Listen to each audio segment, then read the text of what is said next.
As heavy rainfalls continue across the country, resulting in moderate to severe levels of flooding, the government of Guyana, led by President Irfaan Ali, has been working round the clock to put preventative measures in place and to bring relief to affected citizens.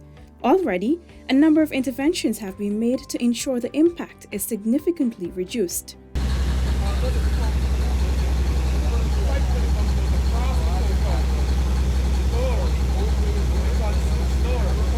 Leading from the front, President Ali on Sunday conducted a midnight visit to several pump stations between Georgetown and the east coast of Demerara after he received reports that they had been turned off. These pumps are critical in ensuring there is a quick flow of water off the land. During the late-night inspection, the head of state discovered that the pumps at Riverview were off, the coker doors were closed, and the worker was asleep. We understand that this is a national emergency and we're responding to it that way. But it cannot be a national irresponsibility. Tonight I decided to check all the pumps because a lot has been said. They may came out and blame the government. We made it very clear that the government has made the investment in the pumps and all the facilities. You have the fuel and everything. And here is it, the pump is not working. The pump is turned off. The pumps at Lombard Street and Kitty were also turned off. Following the visit by the president, the pumps were subsequently turned on. Meanwhile, over at the Civil Defense Commission, Director General Lieutenant Colonel KESTER said most regions have been severely affected, with the exception of regions 1, 3, 4, and 8. The damage in these regions are moderate.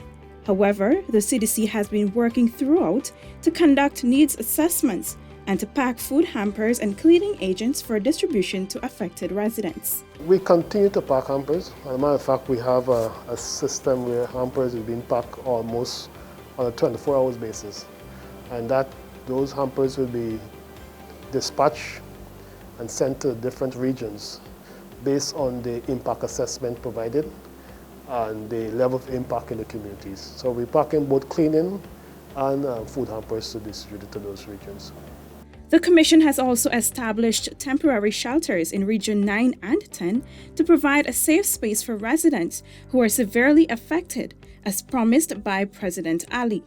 We are working with the regional administration to set up shelters. So we have in Region 9, there is one shelter that is occupied, that's being manned by the Lethem Town Council. In Region 10, there's 2 shelters that have been established.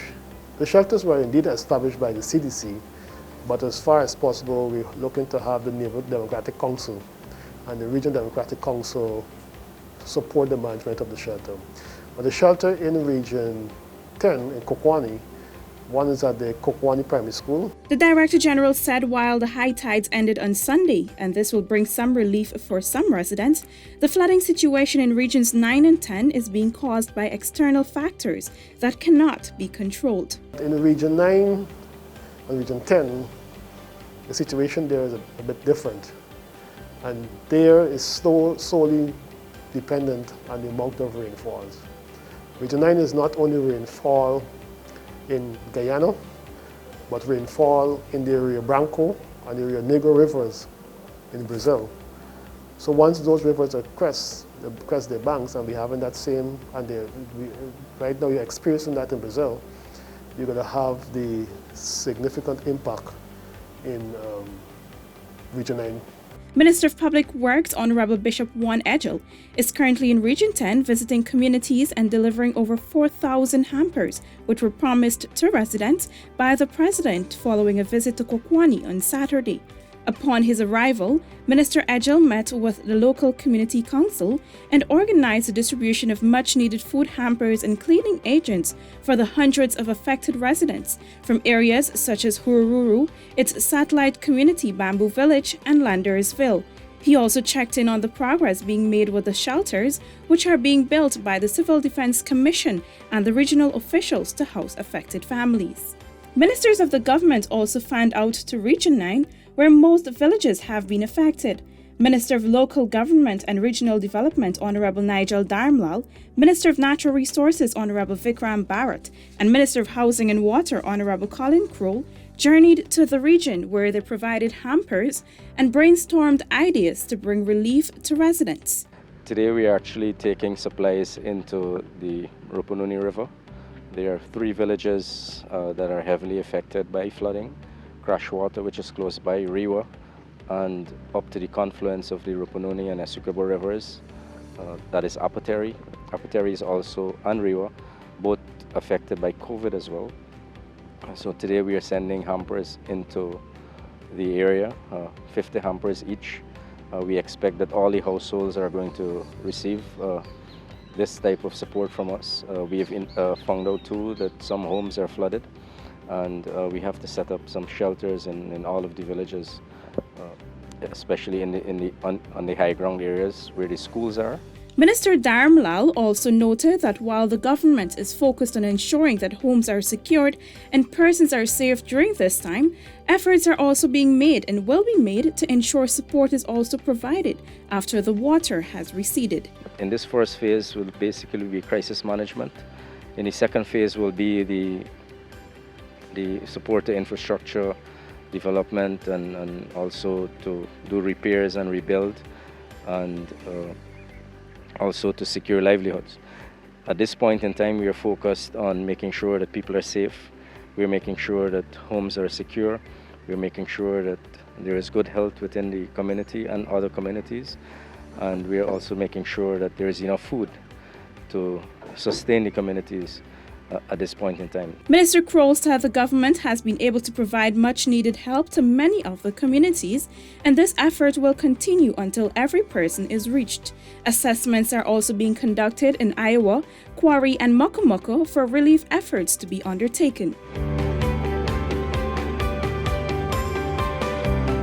Minister of Agriculture Honorable ZULFIKAR MUSTAPHA also visited Region 5, where he met residents and farmers of Little and Big Baibu. There he promised several interventions. Over the last 2 days, we have visited almost approximately 20 villages. And I think that a number of interventions we have made in terms of taking machinery, doing emergency work, clearing sluices, installing new boxes and things like that so that people can get relief. I think that those help and those interventions that we have made have been welcomed by the residents, and they are looking forward to get these things done. And I want to say that I'm very, very happy to note that most of the intervention that we have made, or the commitment that we have made, are on the ground already, and works are going on. On Sunday, the minister also visited Region 6 and the Blackbush polder area, where he noted that the community was being flooded since the draining system lacked the capacity to take off that amount of rainfall that occurred within a 24 hours period. To mitigate the situation, an additional pump was deployed and 6 excavators were made available to block the irrigation from the drainage channels and to heighten dams and clear channels. The Ministry of Agriculture has also provided a $140 million contract to Water Users Association across Region 6 for the clearing and maintenance of drainage channels. And with the rainfall expected to continue, the CDC is urging residents along the Cuyuni and Mazaruni Rivers Region 7 to immediately move to higher grounds due to current and anticipated rainfall and mudslides. The National Weather Watch Center forecasts that conditions will likely lead to continued flooding of areas already underwater.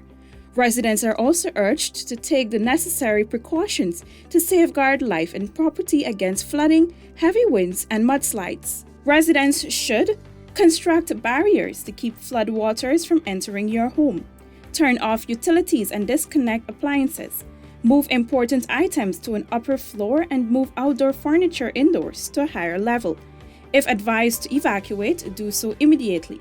Listen to the radio or television for weather information and alerts. Stay out of moving or still water. Prolonged stay in the water can result in waterborne diseases. If you must venture out, use protective gears such as gloves and long boots. Persons are also encouraged to practice health measures, including ensuring you use safe water for drinking, cooking, washing, and other activities. Sleep under mosquito nets or use repellents. Keep food supplies away from flood waters. Wash hands thoroughly. If you've been adversely affected or need assistance, then contact the CDC's National Emergency Operations Center on 226-1117 or 600-7500.